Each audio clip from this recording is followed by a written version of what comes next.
Welcome, y'all. Thanks for joining us this afternoon. And John, thanks for flying in this morning. Thanks for having me. It's a pleasure to be here.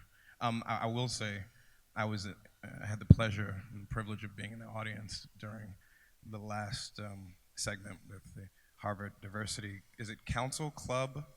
What project? I applaud each and every one of you. It's a pleasure to be in the same space with you. It's a pleasure to see you. It's a pleasure to have this opportunity. So I don't know where each of you have been, but that doesn't stand in the way of me looking at you, each and every one of you, and seeing a bit of me. And I hope that in this exchange, when you hear a little bit of my story, that maybe there'll also be some points of relatability as well. But I encourage each and every one of you to keep going on this journey. I'm very proud of you, and for what it's worth, I applaud you and I salute you, and thank you. Thank you for showing up. It's powerful. And actually, maybe that would be a great first question. Was there someone that said that to you when you were their age? How old are you guys? High school, 14, 15. I think the short answer is yes, again and again and again. Maybe not in those words exactly, but I know at the age of 44 that I am right now, I would not be the person that I am, for better or for worse and everything in between, were it not for the people who believed in me and who encouraged me every step of the way. And unlikely sources in many instances, but also some likely sources. I did not have, I didn't grow up knowing my mom and father. I grew up knowing and loving my mom. So when I heard the young brother get up and speak about coming from a two-parent household as a young person of color, as a young man of color in America, it's a big deal, and it's not something that I take for granted. So yes, in addition to my mom, I had many people in my neighborhood, my community, and beyond my community who encouraged me to keep going in one way or another. Yeah, feeling what it feels like to be bathed in someone outside of yourself that believes in you is often that piece that's that extra bit to get us to that next stage, to get us through that risk moment, to when the doubt creeps in, as it does for me today, in this stage of my life. I mean, like, it just, others often see the potential in us that sometimes we miss in ourselves. Would you say that's true? I think that that's part of the human experience. If we were, any of us, if we had that gift of sight, right, perspicacity, that allows you to see a subject or a situation holistically, 360 degrees, then, well, this would be a much different place, right? So more often than not, we need the perspective of another person to help us know where we're standing.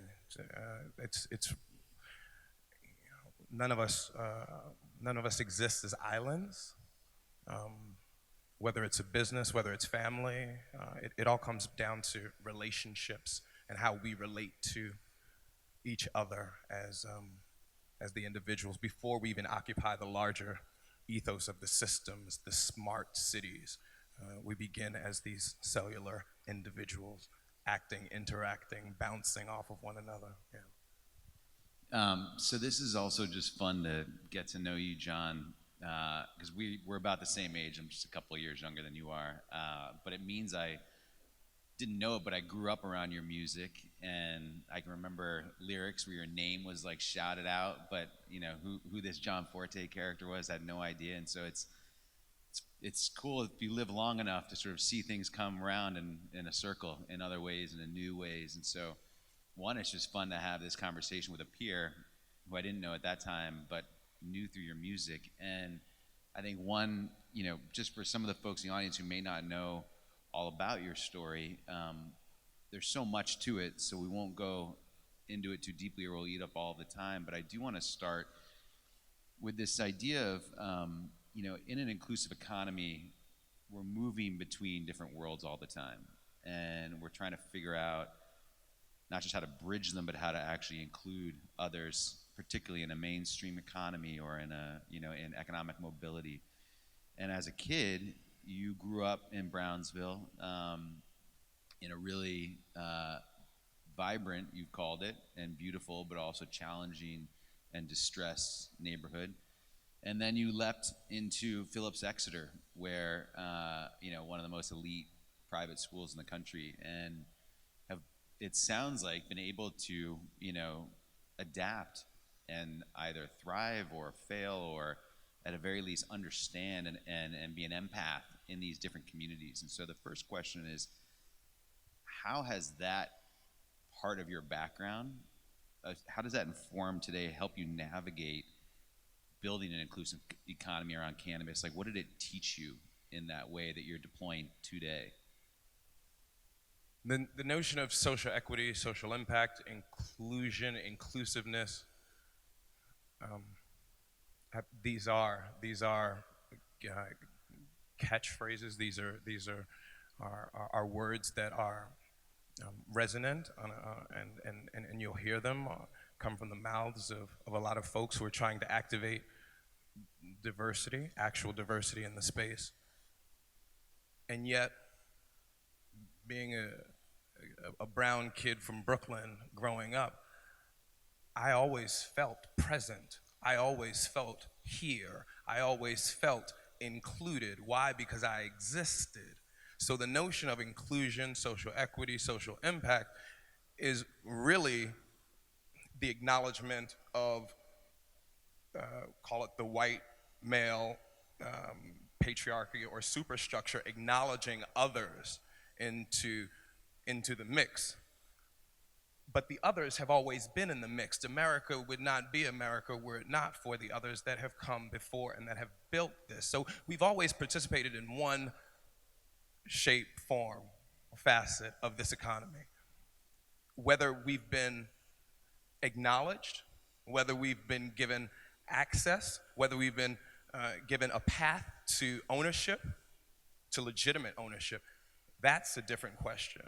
And so I think when we show up to this conversation, and when we have historically shown up to conversations, it's really been about us acknowledging or us needing to be seen, us raising our hands, us participating, us showing up.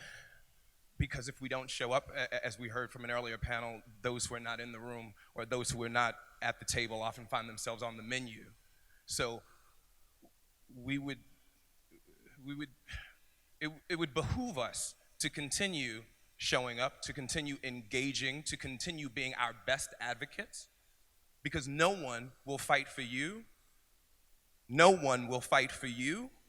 No one will fight for you the way that you will fight for yourself.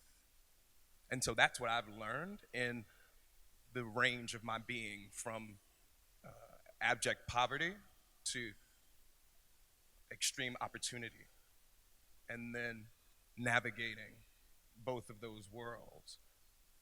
What's where you sit today with Rose Capital, and in other ways puts you in yourself, but sometimes on the other side of the table, in the sense that what you just described was how the individual needs to stand in their empowerment and lean in and fight for themselves.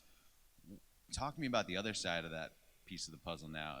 The investor, the political official, the people who have the power imbalance on their side. What do they need to be doing to create or to enable this inclusive economy, and particularly around cannabis? Because you've seen so many different sides of this puzzle. I think that of the things that I've learned over the years, and what I continue to learn, is that while it's so sexy to be seduced by extremes, by absolute black, absolute white, very, very rarely, if ever, will we find ourselves in those situations of absolute extremes with no varying shades of gray or subtleties or nuances in between. And basically, what am I getting at? It would be irresponsible of me to talk about individual responsibility and the individual call to action without the responsibility of the system to the individuals, to the citizens, because they go hand in hand, right? It's duality. You can't have one without the other. So with my personal call to action, what gets me out of bed every single day, what motivates me, what drives me, it's simple economics, right? It's my family. It's my community. It's wanting the people that I love and care for to be okay, to be protected. And what that means is that I have to work with the system, that I have to learn how to navigate that system, or else I'm operating in a state of naivete that, well, will probably just leave me more furious because I'm not in a position where I can effectuate change. And so, yes, I think there is a responsibility of the individual to do what we can in order to take care of ourselves, but I also think that there is a responsibility of our politicians, of our policymakers, of the people who are influencing our legislation, for them to, I'm going to back up just a little bit. I'm not the cynic that I used to be. I think that it was very, very easy when I was younger to say, or to just, with all due respect, I'm going to keep it frank with you guys, for me to just shit on the system because I felt so far removed from it that just felt like, well, the right thing to do. Well, they're shitting on me, so I'm going to shit on them. And what that ultimately led to was intransigence. And what is intransigence? It means that one side will not operate or work with the other side. And so now you've got these two silos that are maybe growing together, maybe growing apart, but they're not cooperating. And as long as you exist within this realm of no cooperation, then you're not going to see the change. You're not going to be the change. All of the things that feel good on a cellular level, you probably won't have access to that. So yeah, I think that there's a responsibility to work with the system, to work with the man, to work with legislators in order to improve your condition. And I think that if there's an expectation for others to do for you what you can or should do for yourself, then you might spend a long time waiting. You mentioned that that's what gets you out of bed in the morning, that call to action, that personal one. Are there ever mornings where you just, you don't feel that fire, where it's hard to actually, putting aside the days you're just really tired and don't want to actually get out of bed, are there days when it just feels too massive, too entrenched, too difficult to actually do for one person to fundamentally change? I want to say no, but I'd be a liar. I want to say no, but I'd be a liar. Why do you want to say no? What about that? Because of my experience. I don't know how much time we have, and I know that I've focused my personal energy, with all due respect to you guys over here. I do love you. I focused much of my energy to this group right here, and so something happened with me when I was 25 years old, and without I don't know how I don't want to steal your thunder, but it's relevant to your question. And so when I was 25, I was sentenced to 168 months in federal prison, which is 14 years, for a first-time nonviolent drug offense. I involved myself in a criminal enterprise, and I paid the consequences for that. I didn't do 14 years in prison. I did more than 7 years in prison. I came home in 2008. Um, and a big reason why I came home is Artie Tandon, who introduced us, who's one of my dearest friends. She represented me on my commutation case and brought me home from federal prison. And so it was after spending 7 years. At that time, it was more than 20% of my life, 25% of my life, um, in prison, away from friends, family, loved ones. Every day that I've been home since then, and it's been more than 10 years now since I've been home. Every day that I've been home, I remember what it's like to not have this freedom, and I feel blessed for the little things. I feel blessed to be able to just walk down the street. I feel blessed to be able to hail a taxi cab. I feel blessed to have, I mean, and this is a big deal. It's a big deal to be on stage, to have a platform, to have the voice, to have an audience. I feel very blessed for that, but I feel blessed to just be able to walk out here and just have a little cup of coffee because I want to. So, in answer to your question, a lot of my motivation and my drive goes into the fact that I didn't always have the simple little things. I didn't always have these freedoms. I didn't always have the opportunity to just chop it up with you. So on the one side, yeah, I get frustrated about the daunting tasks of how we as a nation criminalize poverty, or how we're looking at the opioid crisis as a public health crisis rather than how we treated the crack crisis in the 80s. I could look at all of these things and be pissed off and be, you know, or feel even more marginalized or more alienated. Or I could do what the young brother or the young brothers and the young sisters said, and use that adversity and channel that in the real forward action and momentum. And that is what consumes me on a very, very real personal level more often than not. So, you know, I mean, call it 92% of the time I'm operating on that vibe, and then the other 8% of the time, like, you probably just wouldn't want to be around me, but, you know, I'm only human.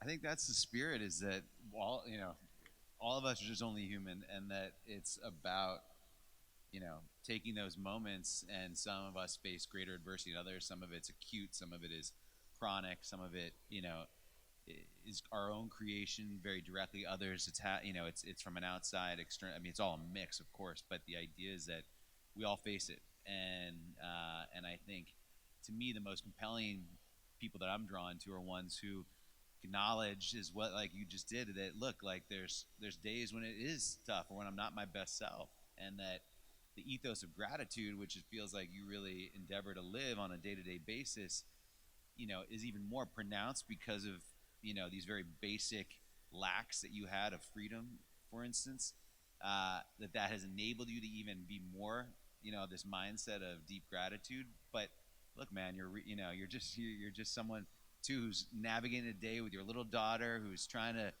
close a deal, who's like you sitting at the dinner table with your wife, probably being like like something pops up that's a trigger. I mean, whatever it may be, it's like that's all who we are. And I think even for for young people and old people alike, like having that, hearing that from folks who also are more in the limelight, who are more in a public face, I think is a real, empowers us in those moments too. I want to shift a little bit of gear back to the cannabis piece, but still building on some of this work that you did. So you mentioned the 7 years that you served in prison, and didn't talk about sort of what happened after 7 years when your sentence was commuted by President Bush at the time.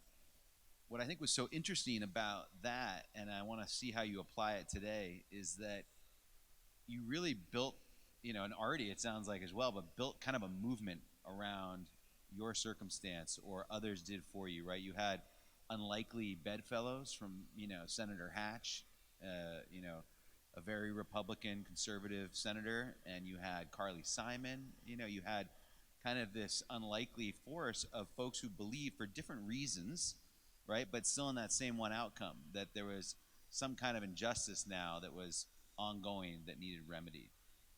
Today, when we look at the cannabis space, I think a lot of those pieces of the puzzle sit there, right? You've got lots of different folks with different pieces of the puzzle. Some that are people of color that have been, disproportionately 4x to 8x times, incarcerated because of their, because of drug offenses before it may have been legal in that state. You have investors over here. You have politicians who are trying to, maybe well-meaning, maybe not, trying to figure out how to address it from a regulatory standpoint. How does what you either experienced, lived through, or helped create from bringing these different diverse actors to the table that ultimately resulted in your release, how are you applying that today in building an inclusive movement around cannabis? My position at Rose Capital and BR Brands is head of strategic partnerships. And what does that mean? It means that I was initially tapped and invited to have this seat at the table because of my experience as a creative disruptor, a person who's been a storyteller through songs, through films, and now entering into an industry that needs for its story to be told. The cannabis industry is emerging. I think every day, if you're reading newspapers, if you're reading media, if you're getting your information from YouTube, every day there's something in a wide sweeping or far-reaching. Cannabis is in the news, right? There's a new territory, some new action, some new momentum. We're looking at an industry that is, Georgia. We're in the state of Georgia right now, having this conversation in Atlanta. Who would have thunk that Georgia would have had a path to access to right now it's medical access, but in the same place we're looking, Oklahoma, Texas, 33 states of the union so far having at least medical safe access to this plant.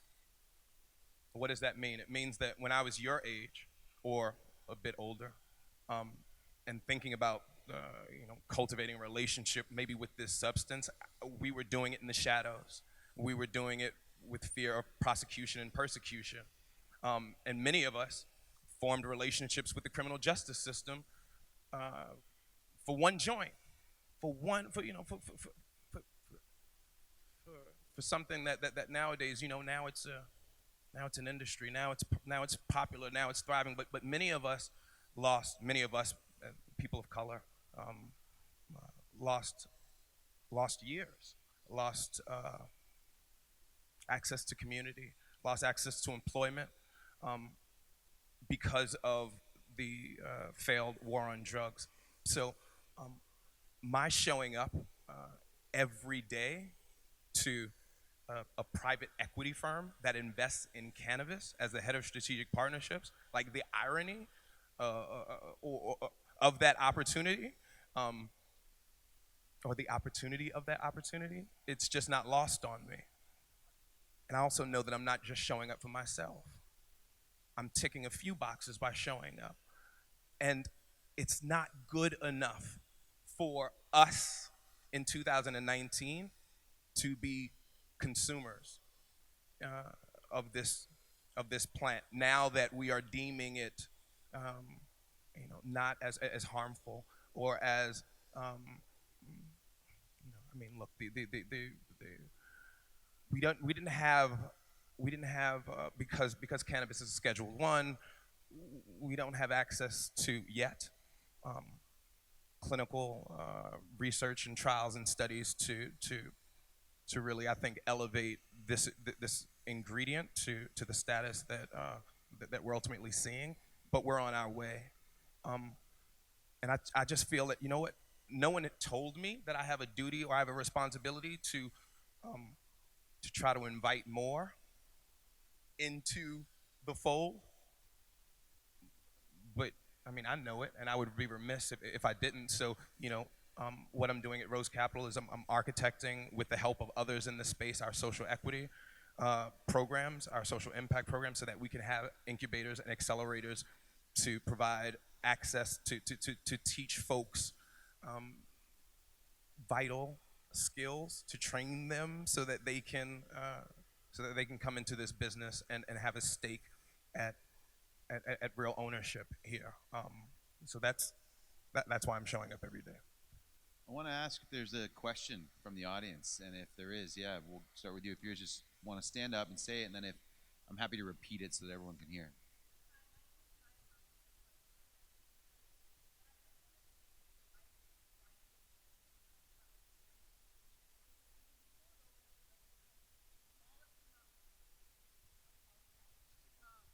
We're having the smallest amount of cannabis, but these white industrializers can have farms and 1,000 pieces of land with it on it, and it seemingly they never get arrested, or the amount of time that we have to spend incarcerated as such as a minority or a colored person.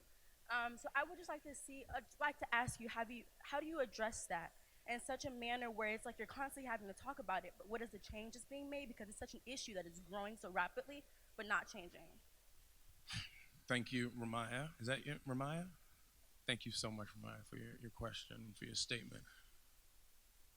I don't think that you can have a conversation about cannabis as an industry if you don't talk about how that or how many people have been hurt leading up until now. And I think that there's a whitewashing of history where, now in 2019 you can flip the light switch on, and because many territories have legislated decriminalization or have offered that, and we found a path to a relationship to legalization. It doesn't erase how many people were hurt, and so there's no one size fits all solution to it. Because we're talking about a federally illegal substance, we're having to tackle each and every state, and sometimes each and every city as they come online, and we're having to get those parts right. In New York State, in fact, which had a clear path, or what we suspected was going to be a clear path to legalization under the leadership of Mayor Cuomo, it was in fact folks of color who stood in the way of legalizing, because they wanted New York State to get the social equity component right, to make sure that we have minority vending owners, that we have retail owners, that we have that we're more than just customers. And so all I can say is that we're working on it, and those of us who are in the trenches, we know that there are far too few of us, and that's what we're tasked to do. We're tasked to change that dynamic, as well as to live honestly and openly, and that's what restorative justice, in my opinion, is about. It's about acknowledging our past in order to know where we're going collectively. Yeah, we have time for one more quick one.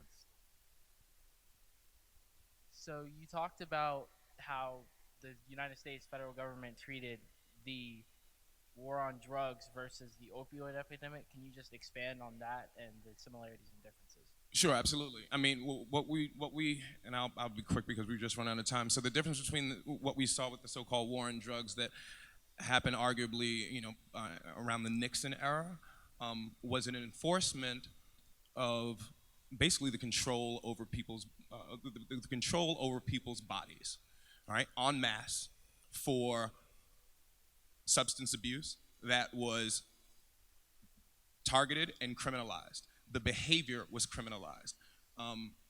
I was from an era where, I remember when crack cocaine hit the streets. I was, 10 years old, and I had friends and family members who were in the trade. And the propaganda that came out to us as students about crack being, 100 times more addictive than powder cocaine, and what we as people who were caught up in the war on drugs. I mean, Night of the Living Baseheads, Public Enemy, we were zombies. We were anything other than human, especially when we were, under the sort of influence of these narcotics. And then that behavior was tied into 90s rhetoric, where we became super predators. So it wasn't just about Republican versus Democrat, because Democrats fed into it as well. But now, and maybe it's because we have a larger voting bloc, maybe it's because more people across the aisles are now more woke than ever. Maybe there are a number of factors contributing to equality, to fairness, or at least to the idea of that.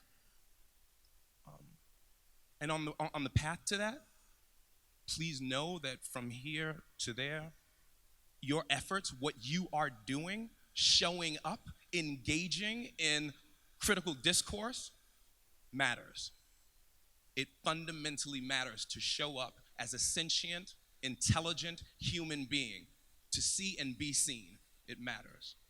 And so that's what we're attempting to do, whether it's with cannabis, whether it's with music.